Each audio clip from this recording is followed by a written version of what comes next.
I'm real here at loud. the NBC studios in Manhattan for the Morning Joe show with Joe Scarborough to discuss the 9/11 healthcare bill. Very serious issue. It's about 6:45. Fortunately, there wasn't much traffic, so I got here kind of early. But in any event, it'll be going on in about an hour. So let me go in and say hello to everybody and get ready.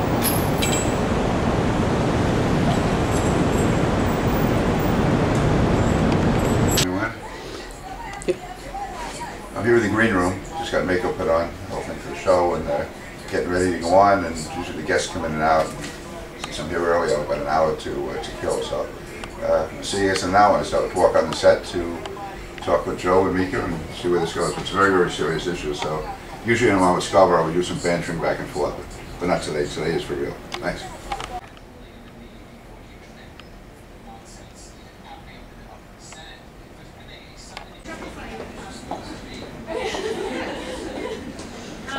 Coming up next, the great Peter King.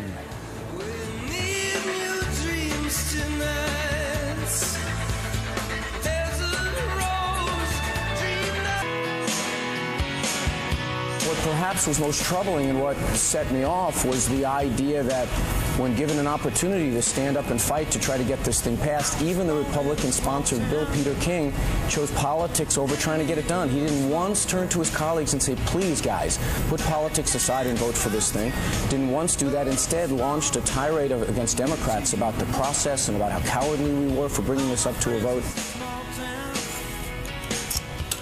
Okay, remember that? He was so subdued in our show. Welcome back to Morning Joe, top of the 8 on the East Coast, but we're in L.A. along with John Ridley. Yeah. We got Mike Barnacle standing by in Washington, and also Republican Congressman and ranking member of the Homeland Security Committee, Representative Peter King, is on the set in New York as well. Let me bring up another issue that probably will be in your campaign before we get to Anthony. It does have to do with 9/11. There are a lot of people that wanted to stop a mosque from being built near Ground Zero. I certainly understand those emotions. At the same time, Congressman, how does anyone square the First Amendment and the freedom of religion with a state, a government banning a private group from putting a house of worship on private property? Yeah. Well, I am opposed to the mosque at Ground Zero, but the government has no right to stop it from being there. I think it's incredibly insensitive. I have so many family members in my district who have come to me who feel like the wound has been torn open, and within less than 10 years after the attack on Ground Zero, to have a mosque within 2 blocks of the World Trade Center site, to me, is incredibly insensitive. And it was almost 50 years after World War II that people thought it was shocking that Catholic nuns wanted to put a convent in Auschwitz, and the Pope intervened, and told the nuns not to have it there, even though these nuns obviously had nothing to do with the Holocaust, even though they were praying for all those who had died. Yeah. It was looked upon as being insensitive. So I think it's really wrong with the leadership of the Muslim community, especially since 9/11. There's been such a lack of cooperation between so many in the Muslim community and law enforcement, and in many ways still a reluctance to acknowledge the real guilt of Al-Qaeda. So you agree with me? I want you to have time to talk about Anthony Weiner, but so you agree with me then, though, that while you're opposed to the mosque at Ground Zero, the city government, the state government, the federal government cannot stop them from building a house of worship there because of the First Amendment, right? Yes, but I do believe that the Attorney General of New York should investigate the funding for this. It's a $100 million project. They refuse to say where the money is coming from. Also, I think we should know more about the imam there, who presents himself as being this moderate, yet there have been quotes by him which said the U.S. Was accessory to 9/11, and also the fact that he refuses to define Hamas as being a terrorist organization. But no, the government cannot stop it. Measured. Yeah, hey, okay, you are exactly right constitutionally. Hey, John Heilman, you've got a question for Peter King.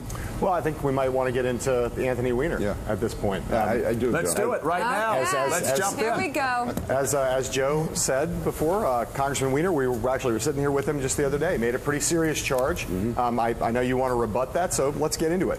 First of all, I supported this bill. I was the original co-sponsor of the bill. I worked on it for almost 5 years now, and I strongly support it on the House floor and voted for it. Anthony Weiner and the Democratic leadership sabotaged this bill. We had 255 votes for this bill. The last minute, the Democrats said it required 290 or 2/3. They actually upped it. This was doomed to fail. And this isn't just me saying this. The New York Times, which is no friend of mine, said the Democrats set it up to fail. Newsday said they set it up to fail. Mayor Bloomberg said that the Democrats acted disgracefully. The AFL-CIO thought it should have been brought up under this thing where you required a 2/3 vote. And I'm saying to Anthony Weiner and the Democrats, unless you want to have cops and firefighters die, bring this back up in September and require a simple majority, the way they've done for every other important vote. Congressman, how many Republicans were for that bill? 12. I'm not here to. This is not a game between Democrats. No, I understand. Yeah. So, Congressman, one of Congressman Weiner's arguments is that you have a lot of throw weight on this issue with your fellow Republican congressman. He says you didn't do anything to lobby them. Is that true or not? No, first of all, Anthony Weiner doesn't know because he never worked on this bill the way I did. Anthony Weiner, the first I really heard him get involved was on the House floor that night. He was involved in the vote in the committee, and I had sent my staff over to work with him to make sure he had the answers to the questions that were being raised by Republicans. I have been totally nonpartisan on this. This is not a game of how many Republican or Democratic votes. We worked on it all these years to get to 218. That's what you need to pass a bill. And the Democrats didn't look for Republican votes on health care or stimulus or cap and trade. I've never heard of a major piece of legislation which someone supports where you require it to go to a 2/3 vote rather than 218. Just on the question, yeah. did you or did you not lobby Republican members or not? Absolutely. And I had said throughout this, going back to 5 years ago, we will be lucky to get 24, 25 Republican votes. This is not supported by the Republican Party. I have broken with the party on this. The same as I did when I opposed Bill Clinton's impeachment. The same as I did when I opposed George Bush on Dubai ports. This has never been a partisan issue for me. And why they are making it partisan now, if they want to have a campaign issue, fine. Hey, but Peter, the fact is cops and firefighters are dying and it's on their hands. Peter, yes, let me get in here. This is stunning. So tell me whether I'm being too cynical here. You get 12 Republicans to vote for this bill, which will put it over the top. You'll get 218. You'll have a clean majority, and this will pass the House of Representatives. Right. Actually, so Joe, we have 255 votes. You get to. Yeah. Well, hold on a second, though. You get to 218, and you win, right? And it becomes a. Are you telling me that the Democrat, and I'm serious, I'm stunned that they would be this cynical, that the Democratic leadership changed the rules to make it a suspension bill so you would have to get 2/3 the votes so they would make the bill fail and then have an issue to run against you and the Republican Party? Joe, I think the reason they did it, I can't go into their minds. They can pass this tomorrow. Absolutely, they can pass it tomorrow, and I'm quoting them right now. My point is this: Anthony Weiner screams on the floor. He's shocked and stunned in the Republic.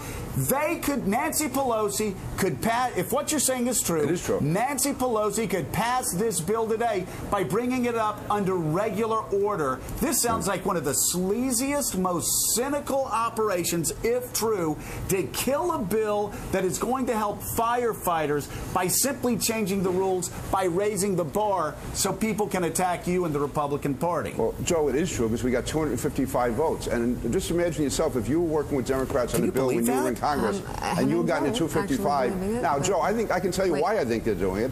Because they're afraid the Republicans will make a motion or offer an amendment which will say that illegal immigrants cannot take part in this plan. And the Hispanic caucus has come to Nancy Pelosi and Steny Hoyer and said that they would bolt if that happened. So rather than face a tough vote on this in election year, they are willing to let cops and firefighters die. And they knew, Joe, I was in these negotiations. Mike Barnicle, we talk about why Americans hate Congress. Why Congress's approval ratings at 22%. And here we have Anthony Weiner, and I'm going to get Anthony back on, because I've got to say, I didn't have all the facts before. Here we have a bill that would help cops and firefighters that were on the front lines of 9/11. They had 200, for people that don't know, you get 218 votes, it passes.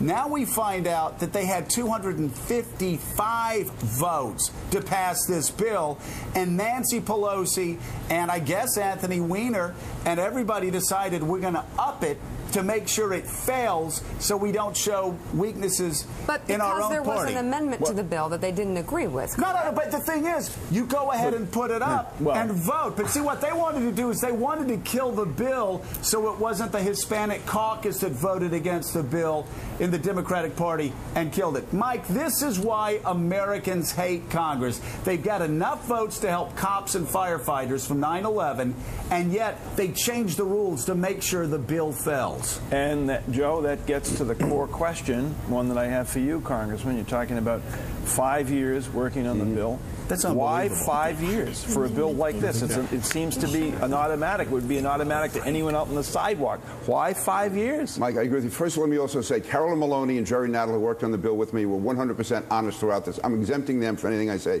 They've been great on this. There's any number of reasons. First of all, I hate to say it, there's still a bias toward New York in some cases. Somehow, the further you get from Manhattan, the further you get from the New York area, this is not the issue it was on September 12th and September 13th of 2001. Secondly, some Republicans believe that it spends too much money, that it should be authorized every year. I don't accept any of that. That's why I disagree with Republicans. Also, a lot of Democrats and Republicans feel that in an election year, or any of the last election years, why be sending all this money to New York? How to explain that to their constituents? I think it's disgraceful on both sides. But that is part of the reality of being in Washington, and that's why it took so long to get it together. Also, we did have to fine-tune it a bit to find out exactly who was going to be covered, how you set up the standard. But it should not have taken 5 years. This should have been voted on 8 years ago, actually, for that matter. This is a disgrace. We need to get Anthony Weiner back on. And, you know, Anthony Weiner now needs to lobby. We're going to turn the tables on Anthony, and I'm going to bring him on this show. Anthony needs to now lobby Nancy Pelosi and the Democratic Party to bring this up for a straight majority vote. In the House of Representatives, if you get 218 votes, it passes and moves on to the Senate. Mike Barnicle, do you agree that we need to bring Anthony on here? The day they come back in September.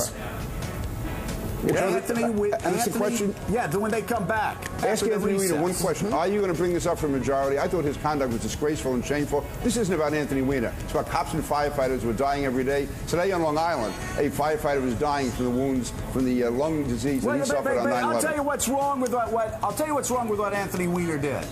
And I know Anthony's a friend of mine, but he said that you didn't lobby Republicans to get enough votes to pass this bill. The truth of the matter is you had all the votes you needed to pass this bill until Nancy Pelosi and Anthony Weiner's Democratic Party switched the rules to make it a 2/3 vote through suspension. And Joe, I stood up on the House floor and said the Republicans are wrong. I stood up on the House floor and said Republicans are wrong. I voted for it. I strongly support it. And they are wrong on this. I agree. And let the Democrats make a campaign issue of it. Don't let cops die. I agree with you. We got the delay here, and I'm sorry, I agree with you. The Republicans are dead wrong on this, but I'll tell you what, the people that stood in the way of this passing on an up or down vote are dead wrong too, and it's cops and firefighters and our first responders in New York City who are suffering because of it. Mike Barnicle, it's disgraceful, isn't it? One more disgraceful chapter in congressional history, and as you say, Joe, one more reason why people despise what's going on in Washington. Yeah. Wow. And from a police family. You know, my father was a cop. I'm shocked by this. It's the worst I've seen in Congress since I've been there, and that said something. Come back. I think this is still a little bit more complicated. No, it's not. No, it's actually not. You get 218 votes, you pass a bill. They had 255 votes to pass a bill to help cops and firefighters in New York City, and Nancy Pelosi and Anthony Weiner's Democratic Party in the House of Representatives changed the rules so they could blame Republicans who were behaving despicably in this too. But guess what? It's Nancy Pelosi who sets the rules, and it's Nancy Pelosi who made it a 2/3 vote. This is simple, and it's disgusting what they've done. When we come back, does the GOP... Okay. Great, thanks. It's right over here to the right. Terrific. I'm back in the district office in Massapequa Park. It's about 9:45. Just came back from Manhattan from doing Joe Scarborough. I thought it was a great show. I thought Joe Scarborough cut right to it. He's a former member of Congress. He understood what was going on, and that Nancy Pelosi and the Democrats and Anthony Weiner sabotaged this bill to have a political issue. They are willing to let cops and firefighters die rather than do the right thing because they want to have a cheap political issue. This is the one show I really had an opportunity to get my case out, and it worked. So now the fight really goes on. Thanks.